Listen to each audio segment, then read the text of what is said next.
Do you want to become a successful trader? Defining what success means to you is the key to becoming a successful trader. And we go through this in full in the video course on the website. But today, I'm going to give you a brief overview starting right now. Step number one, I'm going to ask you a simple question, and I want you to give the answer out loud back at me on the screen. Yes or no, by the way, and go with your first instinct. Here's the question. Do you consider yourself a successful trader? Yes or no? Right out loud back to me. Thanks. Now that you've said that, I'm going to ask you a follow-up question. And again, I want you to go with your first instinct. Why? Now that you've said that, I want you to actually type that down in the comments below. Give me your yes or no, and give me your why. Now, why am I asking you to do that? Well, saying things out loud is one thing, but when we actually write things down, when we set them in stone, when we see our answers, when we see our words in front of us visually, when we go through the actual physical process of writing it down, it makes it so much more impactful. It makes it real to us, right? It is not necessarily set in stone this day and age, but it has definitely made it more concrete and tangible. So I want you to write down in the comments, yes or no, and your quick why you do or don't feel like a successful trader. Now, having said that, I'm going to make a guess. I'm going to guess that you probably said no, and your answer was probably because I'm not making enough money, because I'm not making any money, because I'm not making consistent money, some form of no, I'm not successful because of money. That's probably going to be your reason. For whatever reason, we in this area of trading equate success and money in a way that we probably don't do. I say probably, in a way that we definitely don't do in other areas of life, in a lot of other areas of life. Just because we haven't achieved a goal yet that we have set for ourselves doesn't mean we're not successful. Imagine if you were to set a goal of losing 20 pounds, right? Well, if you had lost 5 pounds or if you had lost 10 pounds, would you say that you're unsuccessful? No, you'd say that you're still on your journey. You're still working towards that goal. Again, for whatever reason, in the area of trading, we have this automatic connection between money and success. If you had a friend, or if someone were to come to you and say, hey, you have a job at Acme, you're making $40,000 a year. Well, are you successful because it's 40,000, not 45 or 35? That would be an odd question for someone to ask, and it'd be an odd way to think about it. But in this area of trading, we as a society, and especially we as traders, and especially, again, I hate to keep harping on social media because this is social media. We as traders tend to equate money and success. But let me ask you this. Does money and success always go together universally out in the real world? Let's call it the real world. Can you think of any times when there might be someone who has money, but you wouldn't call them successful? You know, someone who has money, but is a terrible person, or that's okay, maybe not a terrible person, but is an unpleasant person. We've seen on TV and movies all manner of examples of rich trust fund babies and people that only have friends because they're wealthy. I'm going to give you 2 examples, all right? Example number 1, think about A Christmas Carol. Not a song, but the actual book and then the movie. Hey, by the way, my favorite adaptation of Christmas Carol had Michael Caine playing Ebenezer Scrooge. I'm going to tell you who played Bob Cratchit because that would give it away. If you get that reference, put it down below. That is my favorite adaptation. But think about Ebenezer Scrooge and Bob Cratchit. Which one of those would you say is successful? Which one of those had money and which one didn't? Well, obviously, Ebenezer Scrooge had plenty of money and Bob Cratchit was dirt poor.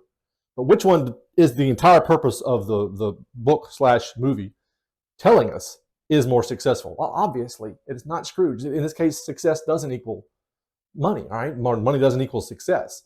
But because obviously Bob Cratchit didn't have it. Now, I'm going to give you another example. This is a little bit closer to home for me. Right? I am both an LSU graduate and a proud LSU football fan, LSU fan in every sport.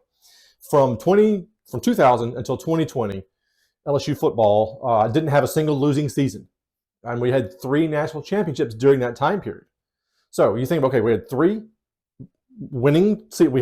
seasons where we achieved the goal of winning a national championship and 17 seasons where we didn't.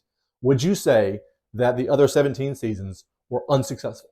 Would you say that LSU was not a successful program? Well, no, you obviously wouldn't say that, right? Even LSU's biggest rivals wouldn't look at the 2013 season or 20 or whatever it was, 11 or 2 or whatever, massively winning season, but no national championship. They wouldn't look at that and say, well, you were unsuccessful, right?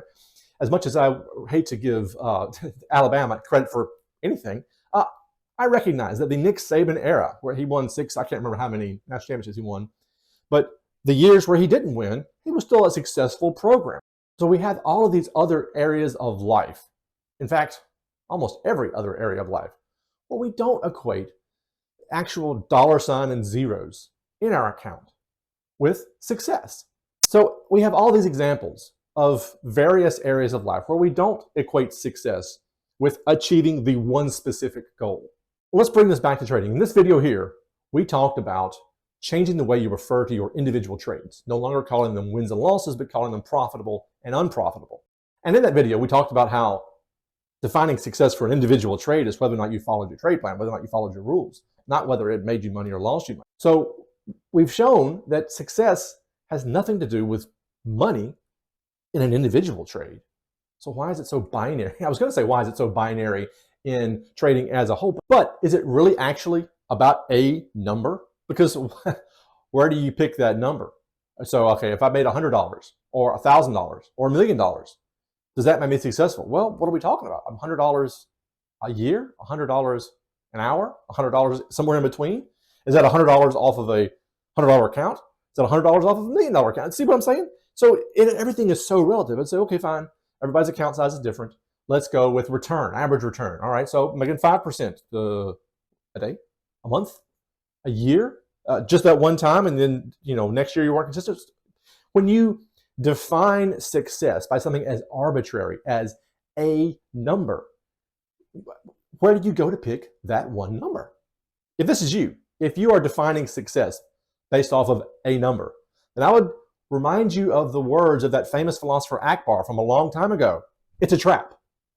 If you define your success based off of a dollar sign or a percent sign, you are building your success on a foundation of quicksand. You are putting your emotions, your view of yourself as a trader on an emotional roller coaster that is going to go up and down with every fluctuation of your account balance. And that is going to lead to you quitting. Why? Discouragement. Doubt and discouragement are the twin killers of traders. Think about it. People blow up their accounts all the time and they keep trading. They find more money somewhere. They lose all their money. They find money.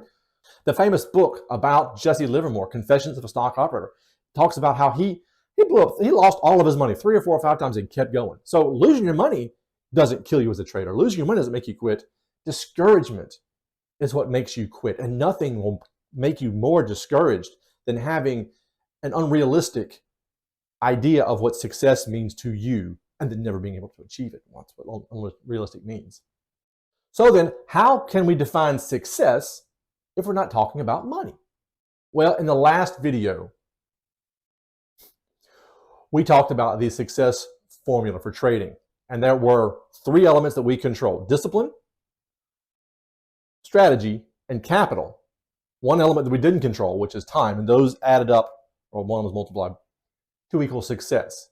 So if we focus on the elements that we control, discipline, capital, and strategy, and we hyper-focus only on discipline, because think about it, capital, most people don't have a lot of control over capital. They have a set amount of money that they can trade, and maybe they can generate money, and by and large, you probably should find ways to generate money to put into your trading account. I would recommend doing it on a regular basis. So if you've got a trickle of money coming in, keep it in a separate place and then deposit it quarterly, semi-annually, annually.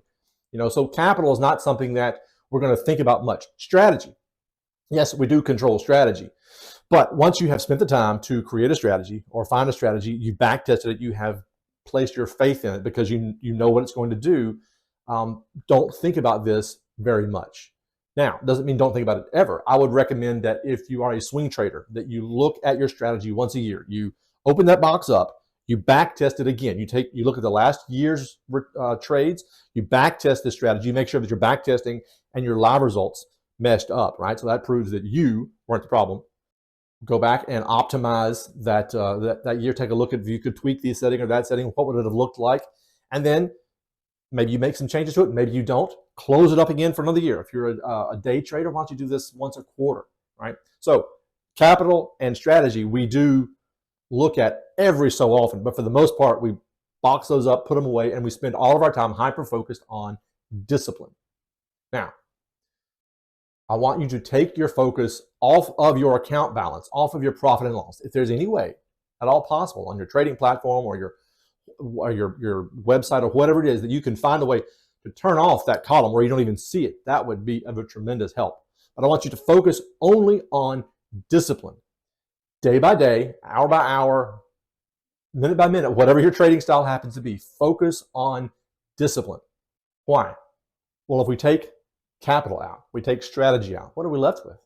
Discipline times time equals success, right? If you have a winning strategy and you have any capital whatsoever, remember with some accounts here in the US, you can start with $10. If you have a winning strategy with any amount of capital, discipline times time will have one inevitable, inescapable result. That will be profits. Yeah, let me say that again. Discipline times time equals profits. You can't get around it. If the other two are where they're supposed to be, that is a guarantee.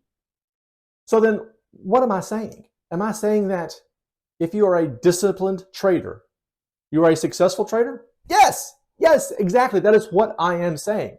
Because as I just said, discipline times time will yield profit. So again, let's look at our weight loss analogy, right? You've set a goal of losing 10 pounds, 20 pounds, 50 pounds, whatever it is, and you are a week into it, a month into it, 3 weeks, 3 months into it, and you've lost 5 pounds. You're going to consider yourself having been a success because you have gotten down the road. Now apply that to trading. I'm going to be disciplined day after day after day, week after week after week, and I haven't achieved my goal yet, but I'm a disciplined trader. Therefore, I am a successful trader because I know that money, for lack of a better term, profits, are going to arrive at the end of that journey. Now, I would suggest that you never, ever set a goal for your trading when it comes to a particular return, a particular amount of money. Obviously, there are goals that you need to set when it comes to risk management. You know, if you have X number of losses or X number of drawdown, you know, that's what I'm talking about. I'm talking about a profit return, a money, something in the area of money goal. Set an objective for discipline and ignore the rest because it will happen on its own. So back to the big question. Am I saying that if you are a disciplined trader, that over time you will be successful? Yes. Yes, I am. So someone asks you the question, are you a successful trader? You could say yes. And then they say, well, how are you making any money? You could say to them, short answer, I don't measure success by my bank balance. Long answer would be its own video. I do apologize, but that's just the way it's got to be. So until next time, folks, I'll see you later.